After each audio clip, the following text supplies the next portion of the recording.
Good morning, it's Toraph Moses. What day is it today? The 7th of January 2021. It's another drawing with Toraph Moses. I'm at my famous and infamous and favorite East Harlem Park and Pond. I'm at the pond right now. It's very cold, but I'm going to do another drawing channeled session. Hopefully we can get an elemental that is positive and friendly to draw them and see. Oh look, there goes that Jack Russell Terrier. To draw them and hopefully get a decent channeling. So, before we start, let's offer a blessing to the sovereign space. We bless this beautiful space with unconditional love, harmony, and balance. We ask true benevolent source and my group, the Toraph, to monitor and safeguard this transmission and channeled space. Oh, forgetting my crystal. Okay, we have our Lemurian quartz, which will be our main tool to channel our a benevolent elemental, or nature spirit, or fairy, or whoever wants to come. So, if you are any true benevolent elementals, please reveal yourself to us now, sharing your heart space, confirming you are positive. Let me just close my eyes. Okay, I got a strong heart space, so let's see what we can come up with. Hopefully it's not too cold or my pen dies.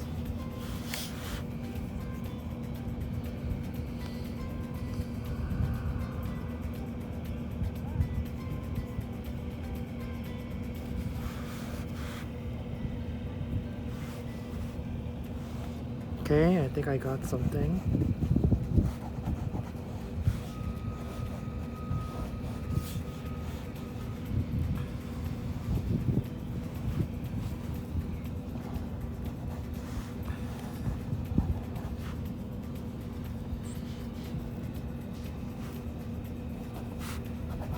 Hopefully my hands don't freeze.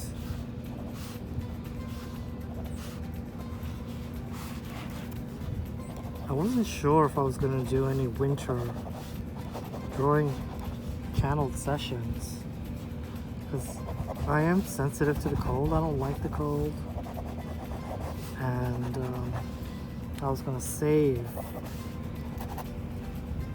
another season of doing these sessions for the springtime, but you never know what you're going to find in cold weather.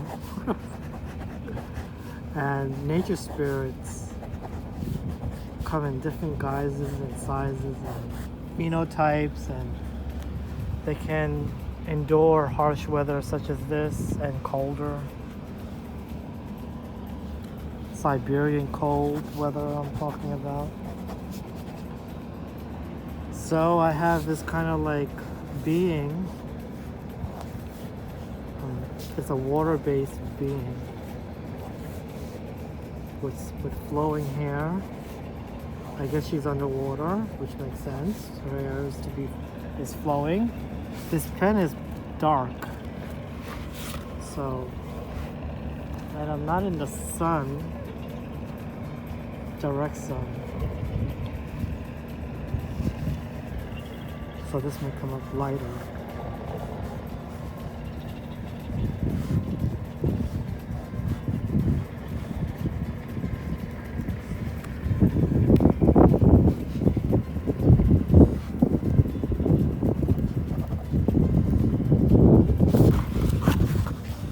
Ooh, this chill wind is just like piercing through my hands. Like my body is okay because I have this nice coat, but my fingers do not have gloves on completely.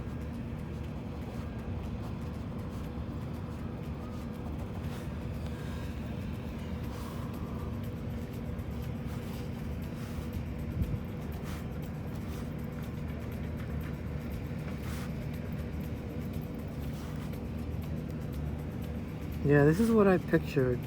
It's like someone in a sleep stasis or slumber of a sort. But they're kind of semi-open.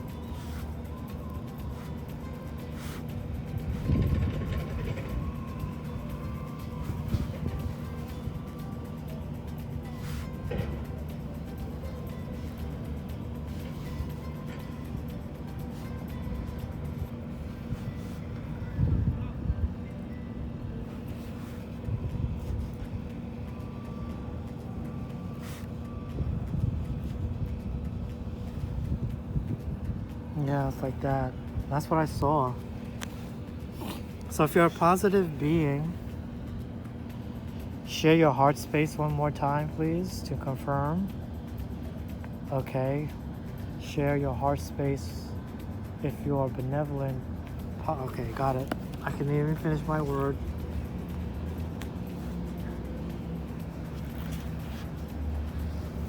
Okay.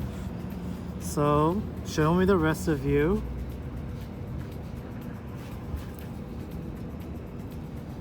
It's a female figure and it's a female feminine energy.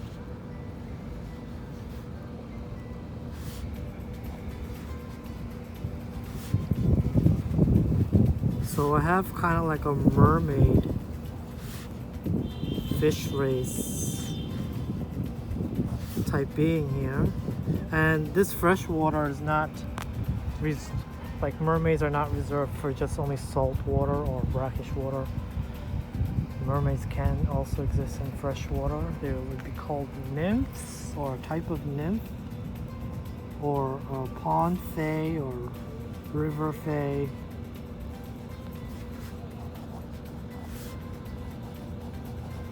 My hands are getting frozen.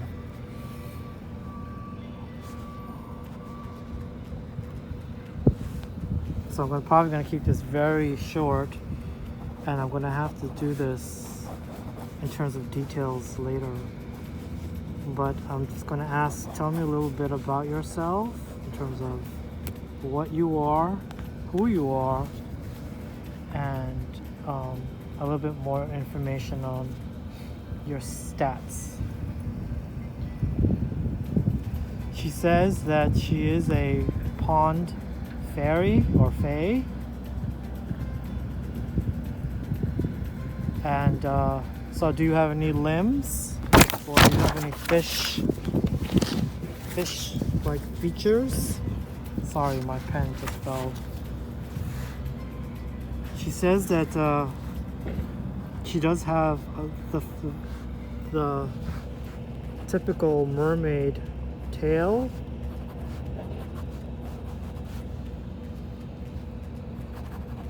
It would look like this.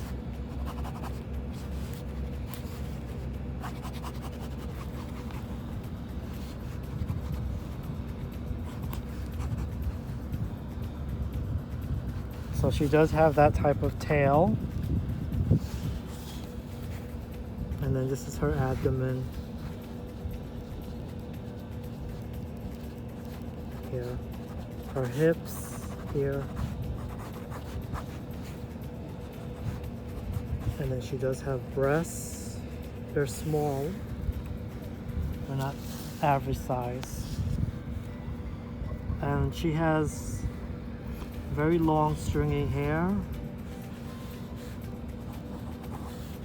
They're not all the way like human hair like follicles. They're more a blend of kelp, like a plant-based kelp-like structure or algae structure.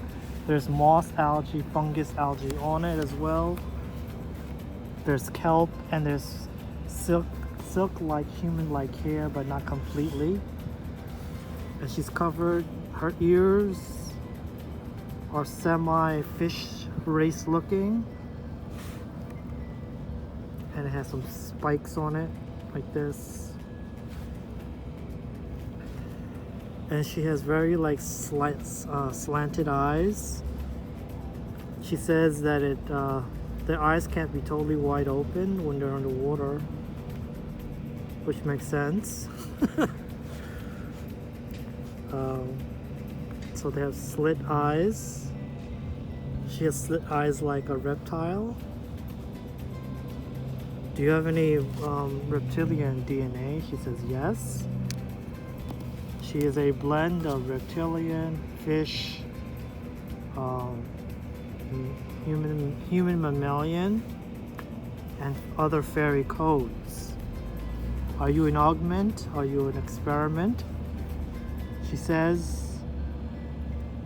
yes and no. Her ancestors are from the ocean. However, they were captured.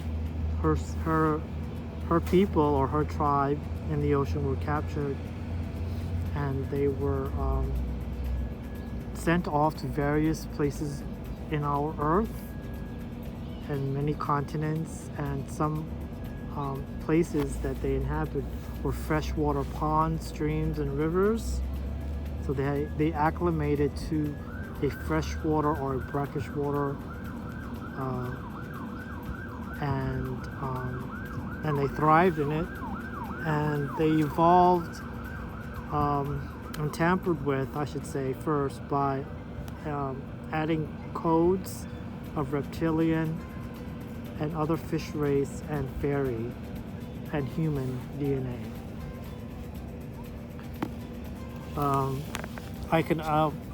Are you able to morph into human legs?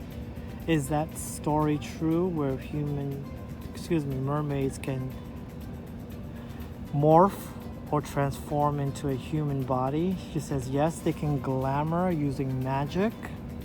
Not all of their kind can do it, but specifically the freshwater base can do it because of their blend of codes and magic. They can do it. So can you do it? She says yes. How tall are you? She says she's 7 feet tall when she's a human with human legs or human features. However, she's about approximately 27 feet long with her mermaid tail, or longer, because her fins do get longer depending on the season. So it could reach up to 37 feet long depending on the season. Okay, that's interesting. I didn't know that the fins could get longer. And I'm talking about like her fishtail, these fins here. They can get longer, and these fins here. And she has another fin here too.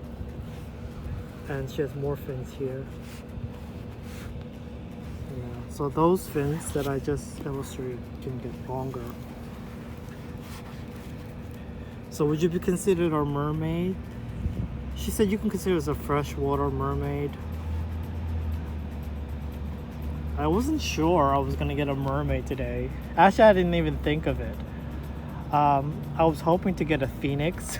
I was thinking about drawing a phoenix, but that would be in Chinatown, because I sense the last time I was there, after I drew the wind wave, didn't I was also saying, well, maybe if there's a dragon like being here, maybe there's a phoenix.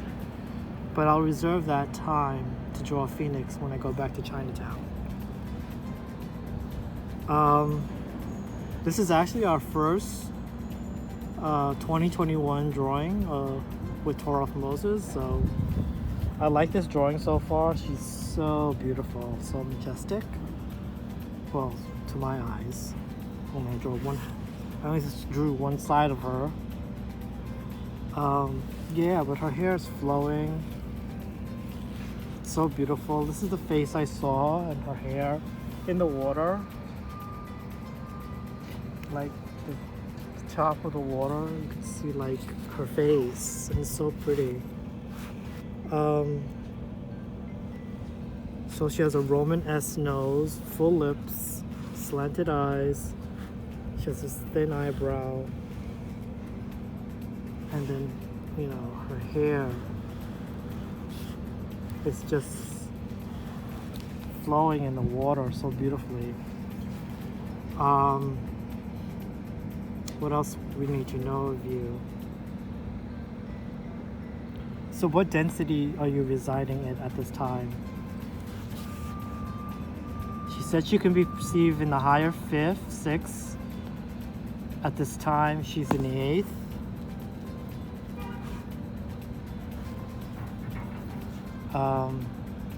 So what brought you to visit us today? She says that she heard the call and she noticed me several times in the pond. Specifically when I get close to the pond water, like right now, I'm really close. The water is eroded at this time, receded. It's not as full as it is, maybe due to the rainfall or other circumstances. Do you live in this pond? She says she visits this pond from another dimension.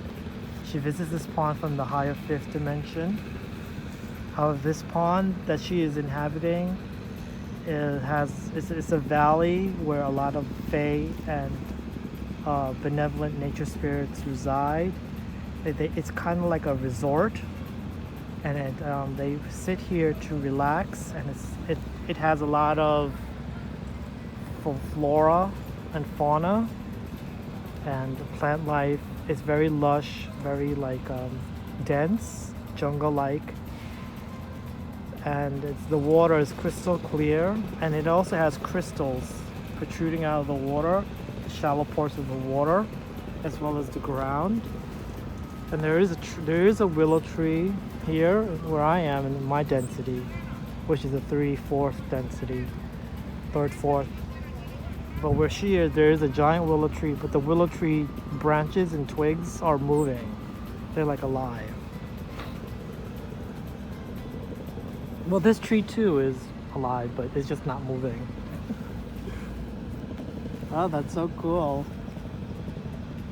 She says right now she's in the water, she's seated up near the shallow parts of the water, and she's reaching over, she's seeing my drawing. She says, wow, she likes my drawing.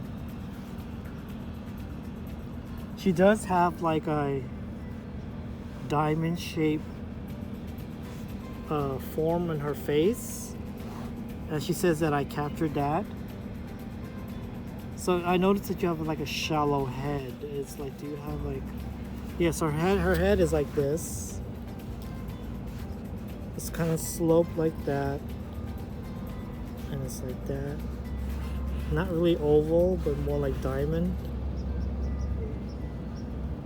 So it's like that. I know it's a horrible way of drawing it. So the back of her head would look like this. It would also like a teardrop. That's interesting. So this is the back. This is the front shape of her head. Would you like to share any galactic history with us? Oh, I didn't get your name and your species name. So before you give any history, what is your name?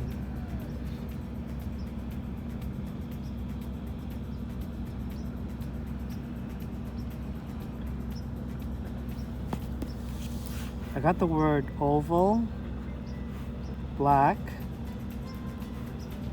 smoke,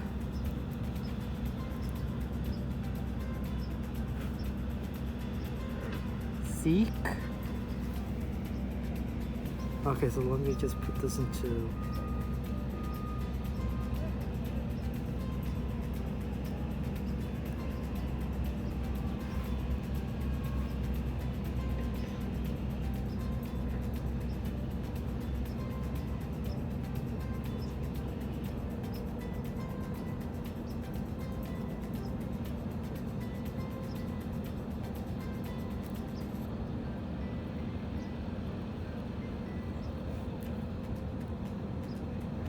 her name is Oval.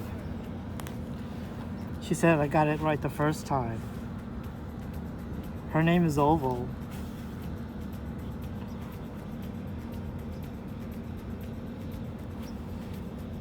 She's been known in history as Ophelia,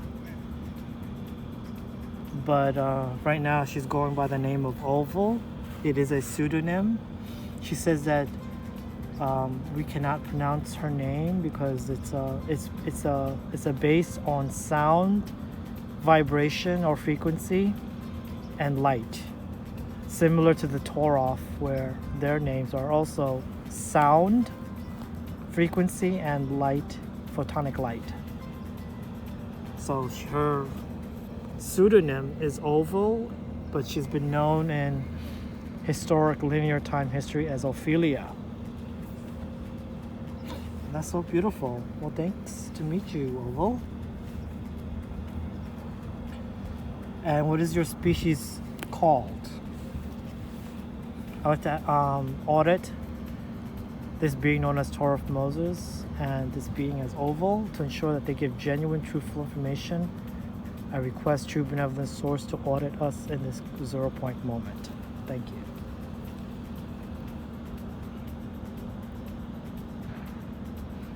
Your species name, please disclose it.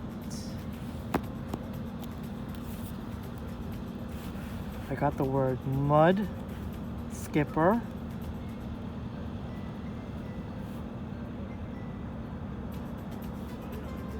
Oak.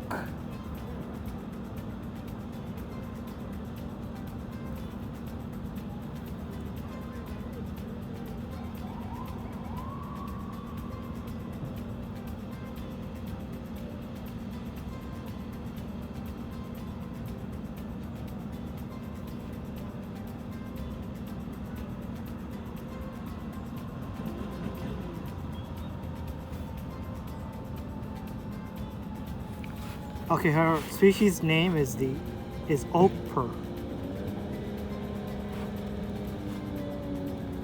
The ochres. That's interesting. That's so weird. Maybe I'm getting it wrong, but that's what she's saying. The ochres. Okay. I know this looks so convoluted, my writing, but right now my hands are so cold I can't even write and I can't even think, so I'm gonna have to cut this short, Oval, and I'll definitely do an up-page drawing of you, but I got the essence of you, which I appreciate. And in terms of galactic history, could you briefly share something about you with that in mind? She says she does come from a bygone era, and she's sharing her time in Greece. She traveled throughout all of East Asia Minor. She traveled throughout Europe. And she had many reincarnations in Asia, in North America, South America, everywhere. She has existed for thousands of years. She is now with her people in the ocean.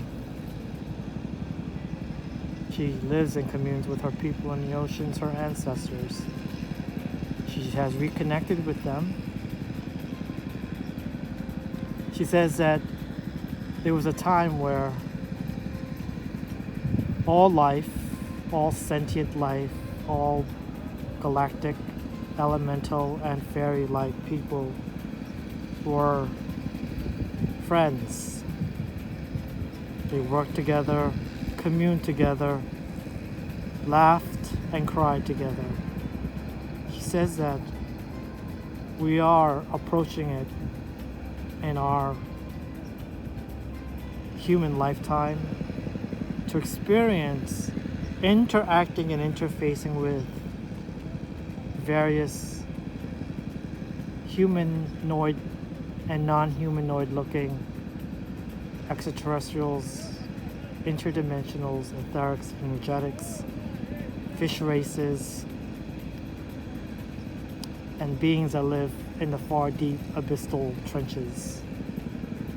She says we are approaching that era very soon, and to be patient and to remain positive in these trying, testing times of transition. Well, thank you so much for your wisdom, words, and encouragement. Okay, bye, Oval, because my hands are freezing. She says goodbye.